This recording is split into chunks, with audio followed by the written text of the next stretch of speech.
everyone and welcome back. So today we are diving into Dele Farotimi's latest message, what if we dare? Trust me, this one will definitely change how you think. If you know Dele Farotimi, you already know he doesn't hold back. He has been speaking truth to power in Nigeria for so many years, challenging us how to think different about leadership, accountability, and also our future as a people. So in this video, he's saying that what if we dare? He's not just talking about us being courageous, he's also asking us what would happen if we actually stood up, refused to accept the status quo, and also demand a better system. That is why he's asking us, what if we dare? What is going to happen if we rise up and say, oh, we don't want this system? Most of us know what the problem is, but fear, comfort, and even hopelessness and strife keep us from acting.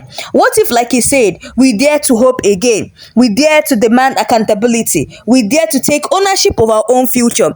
I am waiting for that fateful day that Nigerians will wake up and say, enough is enough. My people, I will not really talk much. I will allow you guys to just listen to and hear everything that Mr. Dele Farotimi have to say in this video, and I'm going to be right back. Just take a look at this video, guys. I've titled today's message, What If We Dared?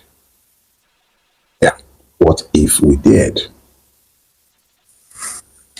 It opens up a wide array of possibilities as a subject.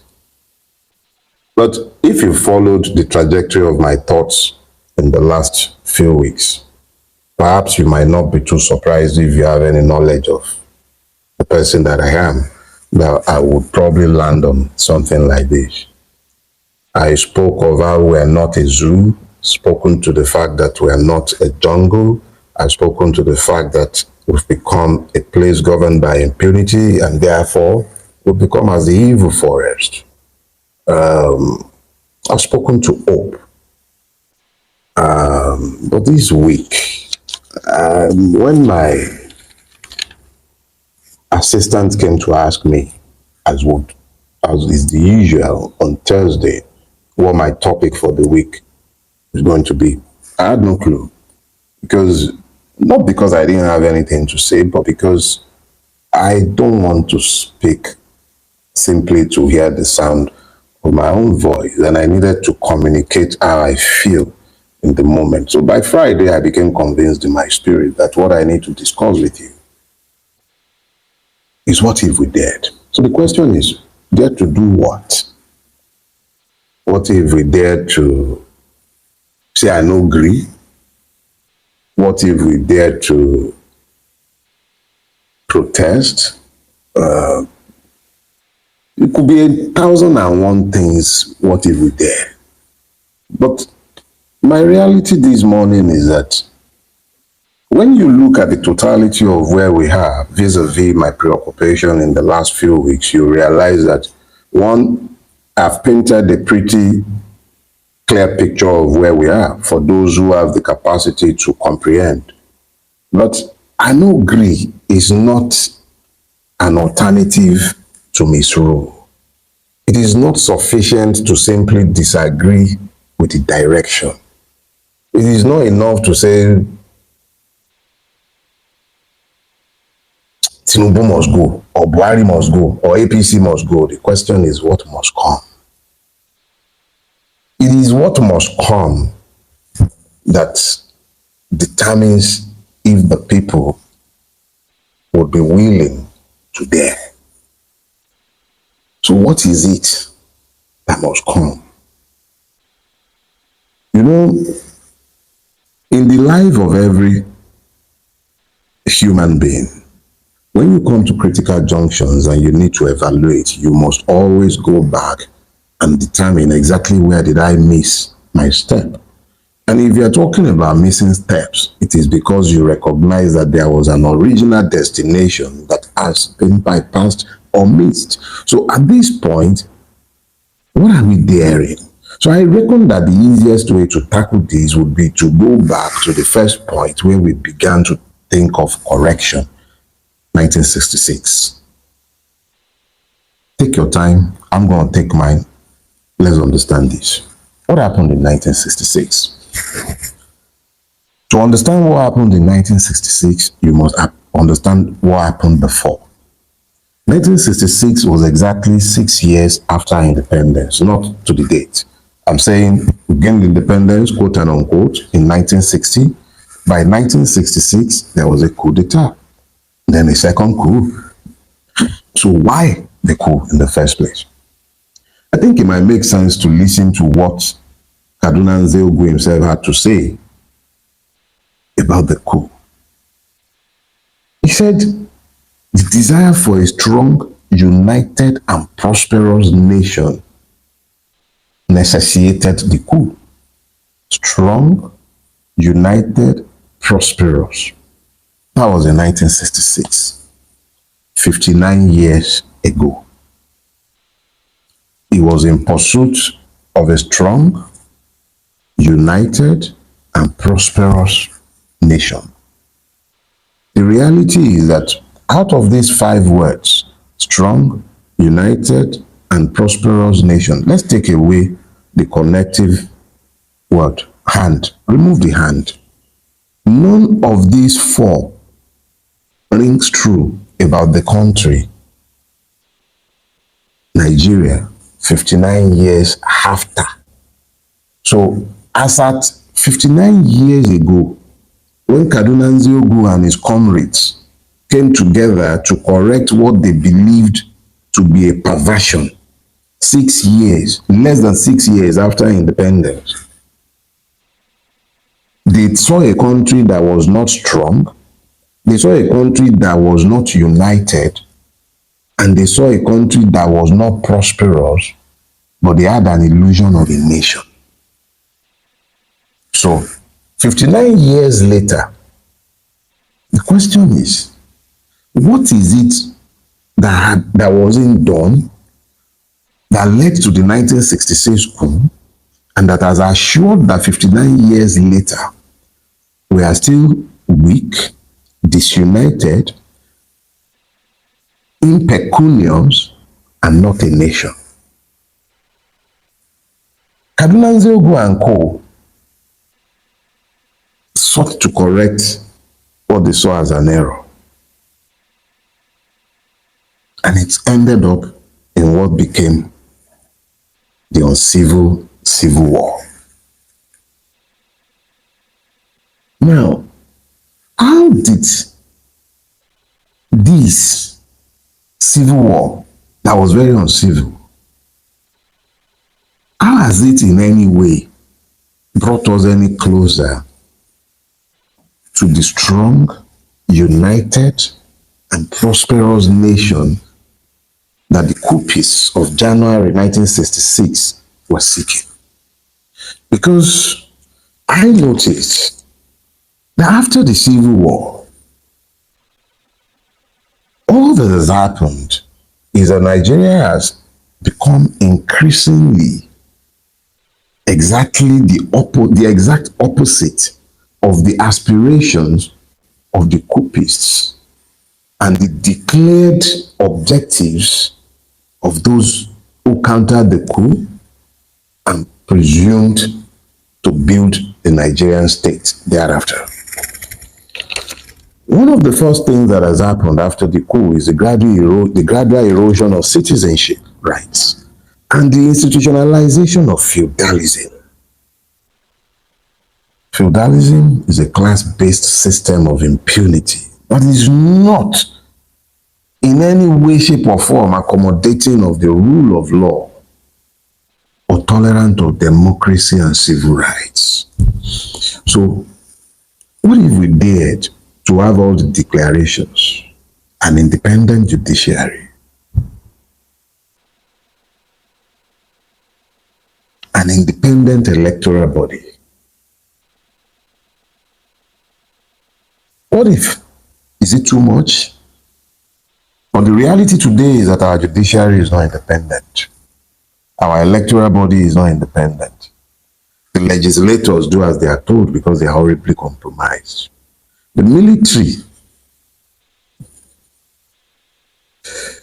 because of the political compromise, has equally compromised the territorial integrity of the states that they are meant to secure.